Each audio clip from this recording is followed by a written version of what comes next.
There it was. There I was thinking it was just me that had a problem, but it turns out it's the air conditioning that's sexist. I know. So many women in our office have the exact same problem. You know, we just sit there absolutely freezing at our desks trying to type. You can probably tell I've got a cold right now, which I blame all on the AC. And I think, you know, one of the biggest problems is that often in offices, it is men who control temperatures. You know, women kind of just sit there on the corner feeling absolutely frozen. And, you know, often, like, actually nothing's being done to help them. And one I probably should have thought about before I called you. I get here early every morning so I can set the thermostat. I like it a little cooler, around 66 degrees.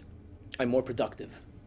Maybe some people don't like it as cold as I do, but I don't care.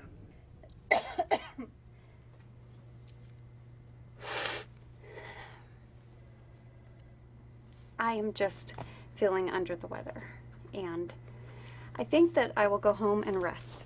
I've never, ever seen you take a sick day. Well, I've seen you take enough for the both of us.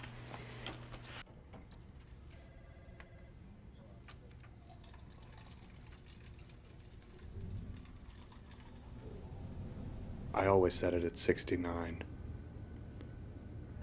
No revolution is worth anything unless it can defend itself. Some people will tell you salesman is a bad word. They'll conjure up images of used car dealers and door-to-door charlatans. This is our duty to change their perception. I say, salesmen, we must never cede control of the motherland, for it is together